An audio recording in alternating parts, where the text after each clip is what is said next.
안녕하십니까. 오늘도 안녕하십니까. 내일도 안녕하시길 바라면서 오늘 이야기를 시작하겠습니다. 여러분은 사업을 하고 있었습니까? 저도 해봤죠. 직장 그만두고 나서. 근데 그게 어디 만만한 일이겠습니까? 해서 그 망한 이야기를 들어보십시오. 자, 김승현씨 들려주세요. 네, 이번 사연은 여러분들 아마 좀 유념해 들으셔도 좋을 것 같은데요. 서울에서 황경원 씨가 보내주신 사연이에요. 나는 신용카드 대리점 사장 명함을 받았다. 경기도 구리시에 회사를 차리고 3개의 카드사와 대리점 계약을 하였다. 신용카드를 이제 길바닥에서 마구 모집하는 시절은 지났다. 대리점에 고객이 방문하여 신청서를 작성하면 모아놓은 신청서를 지점으로 보내면 심사 후에 자격이 있는 사람에게만 카드가 발급된다. 대리점으로 카드를 신청하러 오는 사람은 드물었다. 오는 사람은 몇몇이었고 대리점에서 뽑은 모집원들이 사람과 접촉하여 가지고 오는 매수가 많아야 수입이 늘게 되어 있다. 카드사 종류에 따라 카드가 발급돼 신청서 한 장당 몇천 원에서 몇만 원까지 수수료가 카드사에서 나왔다. 그 수수료를 바라고 대리점을 열었던 것이다. 시작은 희망에 부풀었다. 서울 강동에서 카드 대리점을 하는 한 30대 친구가 있었다. 아는 사람이었다. 10만 장의 카드 신청서를 받을 계획을 신바람나게 설명하였다. 어떤 조직에 들어가기로 했다는 것이다. 장당 15,000원으로 계산을 하면 10만 장이면 15억이고 그 조직에 공식적으로 5억을 떼어준다 해도 10억이 남는 장사였다. 그 돈으로 젊은 사장은 자기 회사 빌딩을 살 꿈에 부풀어 있었다. 처음엔 하루에 100장은 못할까. 모집인들이 가지고 오는 카드 신청서는 10장당 한 2-3장꼴로 발급이 되었다. 발급되는 확률이 지나치게 적었다. 카드 발급 실격 사유도 가지가지였다. 타 카드 연체, 직장 허위 기재, 연락 두절, 이중 신청, 기재 누락, 카드 발급 거부 등 가지가지였으나 제일 중요한 것은 대리점의 위치가 지방인 탓에 고용보험에 들어있는 직장인들이 드문 탓이었다. 실적이 오르지 않았다. 그리고 이제는 저마다 지갑 속에 5개, 6개의 카드를 들고 다니는 시대였다. 카드를 새로 만드는 사람은 카드 빚을 다른 카드로 막으려는 힘든 사람들 뿐이었다. 벼룩시장, 교차로 등에 매일 카드 모집인들을 모집하는 광고를 냈다. 광고 한 번에 한 2-5명 정도 전화가 오면 다행이었다. 구리, 양평, 의정부, 포천 등지에는 곳곳에 공장이 많이 있다. 공장지대의 직원들에게 카드 모집을 하러 나갔다. 품은 들어가나 실적이 없었다. 대개가 고용보험에 들지도 못할 지경으로 영세한 회사라 직원들은 카드 발급 대상이 아니었다. 규모가 있는 직원들은 또 웬만한 카드는 또 다 가지고 있는 실정이다. 한 달이 지나 결산을 모았다. 2명 직원의 급료와 사무실 운영비로 700만원 정도가 나가고 그만큼 결손이다. 모집인들이 모집해온 카드 수수료는 모집인들에게 다 나갔다. 카드 일을 우리보다 앞서 불렸던 그 젊은 사장이 10만 장을 장담하더니 50여 장만 하고 말았다. 황당한 결과였다. 그에게는 그의 회사 사옥이 날아갔다. 2달이 지났다. 모집인들이 수를 늘리기가 쉽지가 않았다. 그만큼 실적도 제자리 걸음이었다. 3달이 지났다. 사무실 운영하고 돈을 벌 수 있으리라는 희망을 접었다.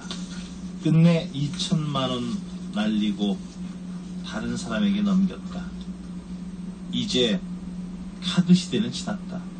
카드를 권하던 사람도 카드를 쓰는 사람도 정신 바짝 차리지 않으면 파산의 시간이 왔다. 3달 동안의 사장 노릇에 내게 남은 것은 하면 된다가 아니라 해서는 안 된다는 것이다. 세상 일을 때가 있는 것이며 그 때는 아무에게나 오는 것이 아니다.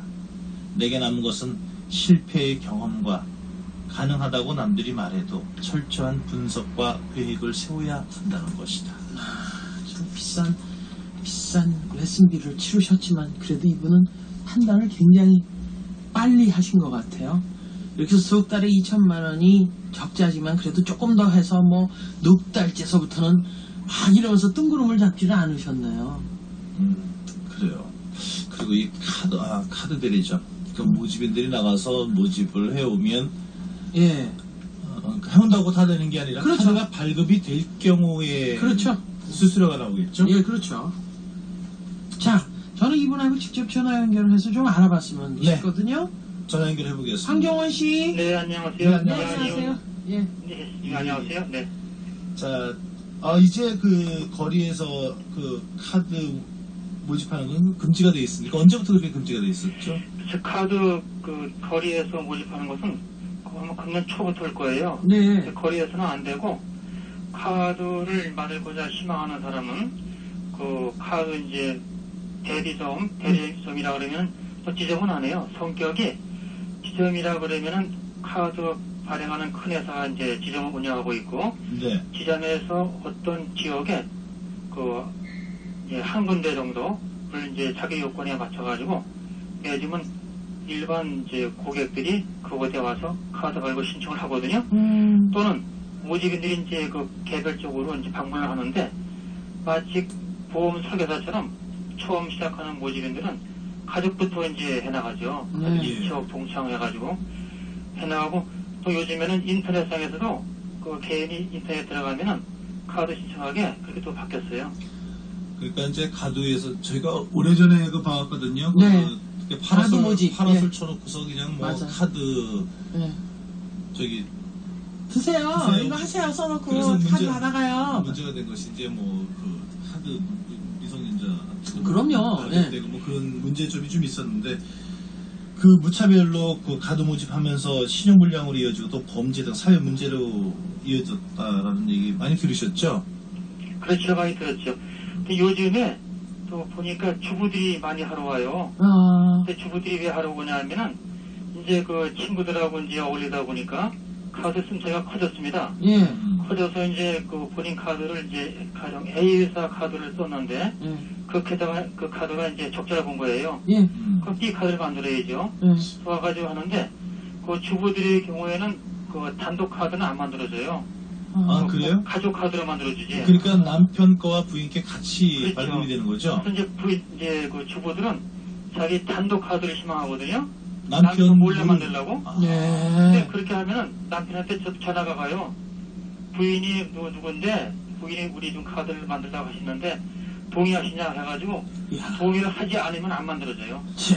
잠깐만 그러면요. 네. 남편은 혼자 단독으로 만들 수가 있는 거고 남편은 단독으로 만들 수가 있죠. 그것도 좀 문제가 이 되네요. 남녀 불평등이죠. 불평등이고 아니 그러니까 부인이 직장을 다니는 경우에도 그래요? 부인이 직장을 다니는 경우는 돼요. 아 그러니까 부인이 직장 다니는 경우에는 단독으로 되는데 네. 전업주부일 경우에는 단독으로 안 된다는 얘기입니까? 전업주부의 경우에도 직장이 있으면 소득이 되는데 없으니까 직장이 없으면 안 되죠. 아 그러니까 소득원을 따지는군요. 그렇죠, 그러니까 소득원을 뭐 차별이 아니라 예, 소득원을 따지죠.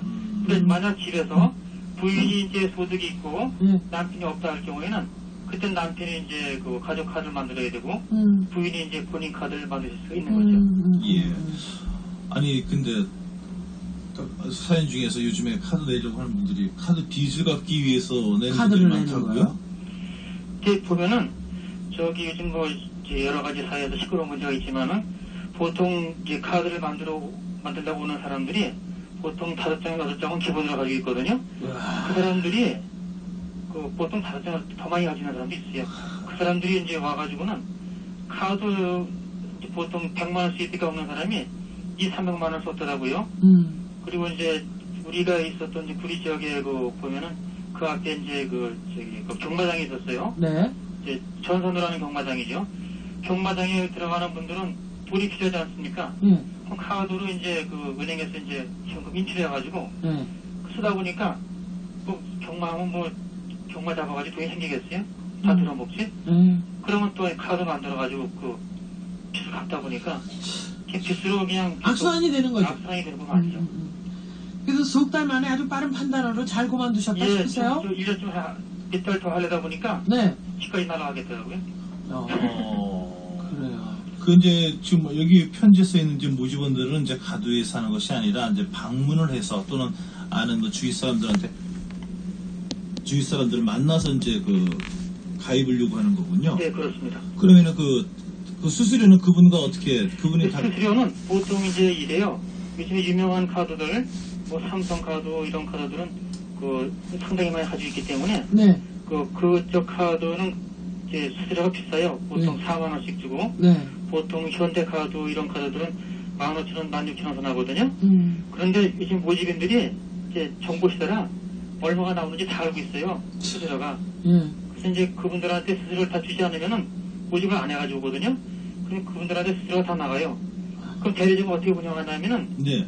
모집인들을 통해서 들어오는 수입은 이제 한 푼도 안 생기는 돈이고 혹시 어떤 단체를 이용해가지고 단체하고 이제 연결이 돼가지고 하길 바라지만은 요즘 사람들이 단체의 말을 어떤 조직의 장의 말을 듣는 시대가 아니거든요. 예. 내가 하고 싶으면 하고 하기 싫으면 안 하는 시대가 됐기 때문에 안 돼요.